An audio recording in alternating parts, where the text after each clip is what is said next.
Miss হবে না আপনার পছন্দের টিভি শো। দেখুন জি5 অ্যাপে একদম ফ্রি। বাবা বলতেন অন্ন নষ্ট করতে নেই। সেই শিক্ষাকে মাথায় রেখেই আজকে তার কাজে আপনি নিজের হাতে সবাইকে খাওয়াবেন।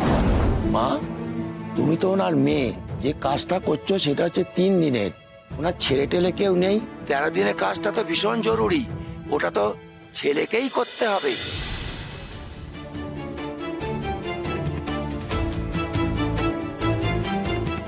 ঠাকুরমশাই, আমি ওনার জামাই। জামাই তো ছেলেরই সমান হয়। আমরা কেউ জানি না ওনার শ্রাদ্ধ শান্তি ভালোভাবে হয়েছে কিনা। দেখুন না, ছেলের কাজটা যদি আমি করতে পারি।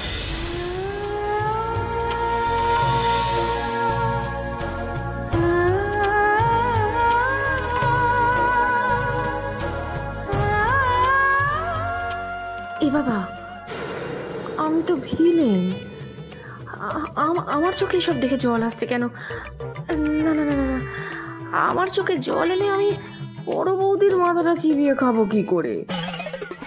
বড় বৌদি, বলছি যে তোমার কাব্য যেভাবে ঘটক দিদির বাবা মারা যাবার পর ঘটক দিদিকে নিজের করে আগলে রাখছে, তাতে না আমার ভয় করছে একটু একটু।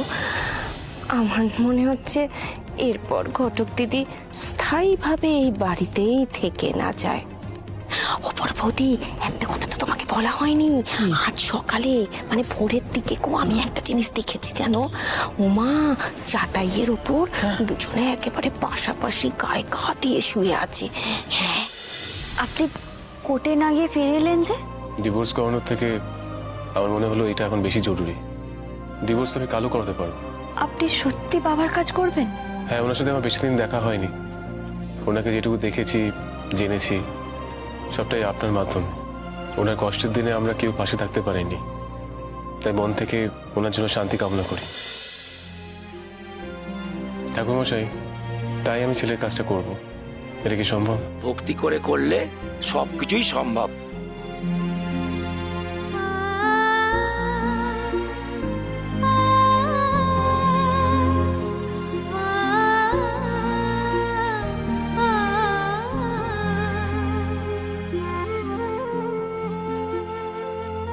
হটকালি করে এত বড় সম্মান কে কবে কোথায় পেয়েছে বলতো? হ্যাঁ, আমার দিতি পেয়েছে।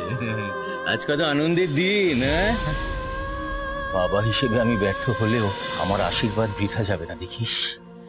খুব ভালো ছেলের সঙ্গে তোর বিয়ে। দিতিমায়ের জন্ম রহস্য আমি জানি, কিন্তু কাউকে বলিনি এতদিন, বরং লুকিয়েই রেখেছি। আপনি আমাকে ক্ষমা করে দেবেন দাদা।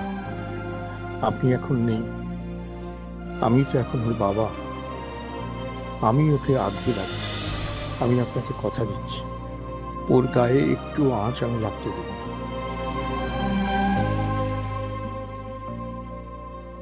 কাজ সম্পন্ন হলো, এবার কাজের জিনিসগুলো ভাসিয়ে দিতে হবে। যারা কাজ করেছে তাদেরকেই জলে ভাসাতে হবে। ঘটক দিদিকে আমি নিয়ে যাচ্ছি, অসুবিধা হবে না। ও বাবা, আবার পুকুরে নামবি? আবার যদি কোনো বিপদ আপদ হয় বাবা। হ্যাঁ, তার উপর আবার বড় বৌদি ওই বিপদটা যার জন্য ঘটেছিল সেও আজকে সঙ্গে যাচ্ছে। ওকে তো যেতেই হবে, কাজ করেছে। বৌদি, তুমি কেন চিন্তা করছো বলো তো? বুমবার কিচ্ছু হবে না। কাকিমা, আমি উকিল বাবুর কোনো ক্ষতি হতে দেব না। আপনি কোনো চিন্তা করবেন না, আমি ওনাকে আগলে আগলে রাখবো।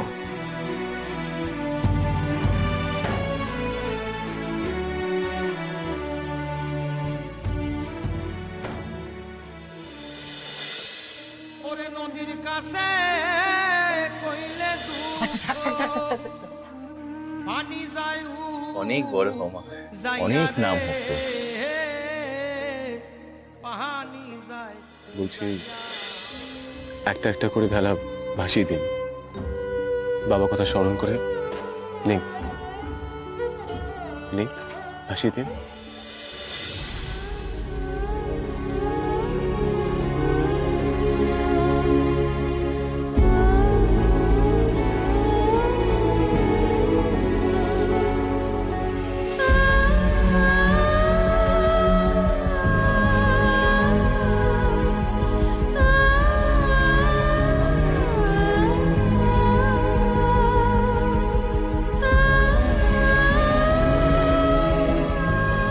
যেখানেই থেকো বাবা, খুব ভালো থেকো, আর তোমার দিদি মাকে আশীর্বাদ করো।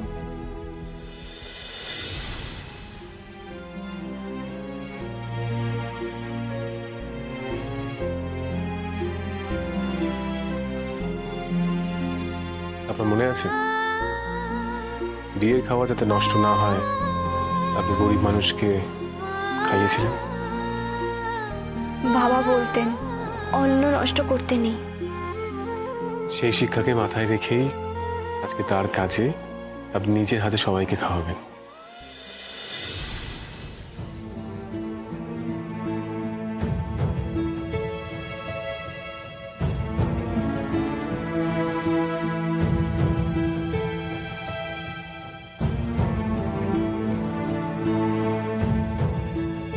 দাঁড়িয়ে রইলেন কেন? চলুন, শুরু করুন। এই দেখুন, খাচ্ছেন কেন? আপনার চোখে ওই দেখুন, ঠাম্মি বলে খাওয়ার সময় বসে চোখে জল ফেলতে নেই। তা আমি যদি উল্টো করে ভাবি খাবার দেওয়ার সময়ও চোখের জল ফেলতে নেই। জলটা মুছুন। আসুন আসুন।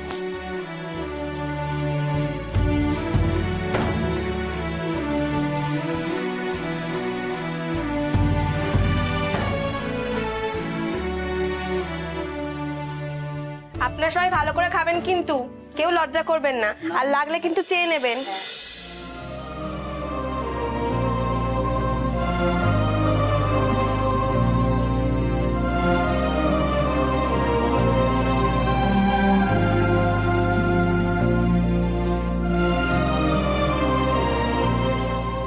আজ অনেক দিন পর ভালো করে খেলাম। তোমার বউ স্বয়ং অন্নপূর্ণা।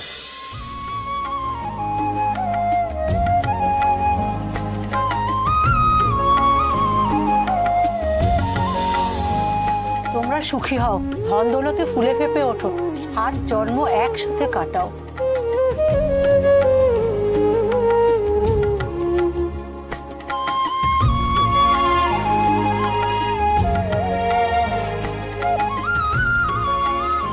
গবা, গবারে, বহুদিন ধরে ইচ্ছে ছিল জানিস, দরিদ্র নারায়ণ সেবা করব, দরিদ্র মানুষকে খাওয়াবো।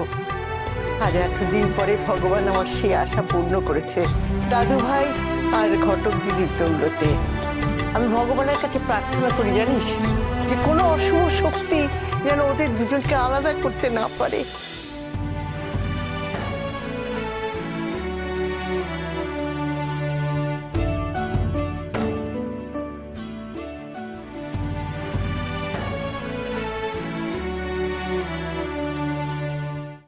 জি5 ডাউনলোড করুন আর সব এপিসোড দেখুন একদম ফ্রি।